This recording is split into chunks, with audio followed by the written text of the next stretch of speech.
દર્શક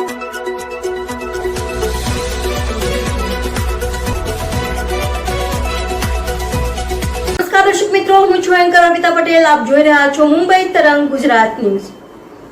જોતા રહો ગુજરાતની તમામ અપડેટ સૌથી પહેલા મુંબઈ તરંગ ન્યૂઝ ચેનલ પર.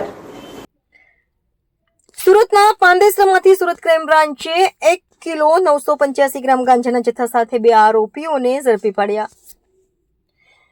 સુરત પોલીસનો ડ્રગ્સ ઇન સુરત સિટી અભિયાન અંતર્ગત ગાંજાના જથ્થા સાથે 2 આરોપીને ઝડપી પાડ્યા. આરોપી વારંવાર હાઇબ્રિડ ગાંજાનો જથ્થો સુરતની અંદર ઘૂસણખોરી કરતા હતા.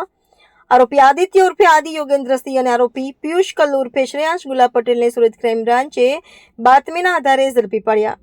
ક્રાઇમ બ્રાન્ચે બંને આરોપી પાસેથી 1 કિલો 985 ગ્રામ ગાંજો જેની કિંમત ₹59,55,400 મુદ્દામાલ સાથે બંને આરોપીની ધરપકડ કરી કાયદેસરની કાર્યવાહી હાથ ધરવામાં આવી. રિપોર્ટર વિજય મકવાણા, મુંબઈ તરંગ ન્યૂઝ, સુરત. સુરત શહેર ક્રાઇમ બ્રાન્ચ દ્વારા નો ડ્રગ ઇન સુરત સિટી અભિયાન અંતર્ગત સુરત ક્રાઇમ બ્રાન્ચ દ્વારા ડ્રગ વેચનાર માફિયાઓ વિરુદ્ધ સતત એમના ઉપર સર્વેલન્સ રાખી અને એમને શોધીને કેસ કરવામાં આવી રહ્યા છે. એ જ અભિયાન અન્વયે કાલ સુરત ક્રાઇમ બ્રાન્ચના પોલીસ ઇન્સ્પેક્ટર R.I. જાડેજા અને એની ટીમને એક માહિતી મળી હતી કે પાંડેસરા વિસ્તારમાં ગુજરાત હાઉસિંગ બોર્ડના LIG ક્વાર્ટર્સના ધાબા ઉપર જે હાઇબ્રિડ ગાંજો છે, ઓજી તરીકે જે ઓળખાય છે, એની એક ડિલિવરી થનાર છે. અને આ બાતમી અનુસંધાને ક્રાઇમ બ્રાન્ચની ટીમ દ્વારા પંચો સાથે, સરકારી પંચો અને સાથે એક રેડનું આયોજન કરવામાં આવ્યું હતું. અને ક્રાઇમ બ્રાન્ચની ટીમ દ્વારા એક સફળતાપૂર્વક રેડ કરતા બે ઇસમો પકડી પાડવા આવ્યા હતા.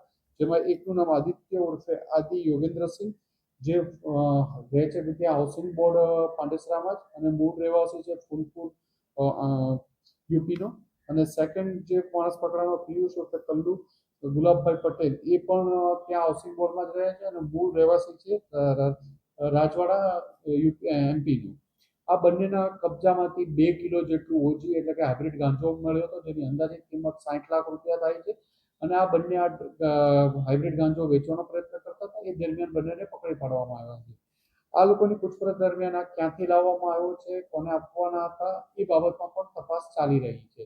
આવી રીતે સુરત ક્રાઇમ બ્રાન્ચ દ્વારા એક ઓજીનો 2 કેજી જેવો મોટો જથ્થો પકડી પાડવામાં આવ્યો છે. 2 આરોપીની ધરપકડ કરવામાં આવી છે અને નજીકના સમયમાં આની સાથે સંકળાયેલા અન્ય લોકોની પણ પૂછપરછ કરવામાં આવશે અને ધરપકડ કરવામાં આવશે. ક્યાંથી લાવતો હતો, કેટલા સમયથી લાવતો હતો, એ તમામ બાબતો ઉપર ક્રાઇમ બ્રાન્ચ દ્વારા તપાસ ચાલી રહી છે. અત્યાર સુધી જે બંને આરોપી પકડાયેલા છે એની પૂછપરછમાં કોઈ એનો ગુનાહિત ઇતિહાસ મળી નથી આવ્યો, પણ એમની પૂછપરછ બંનેની ચાલુ છે.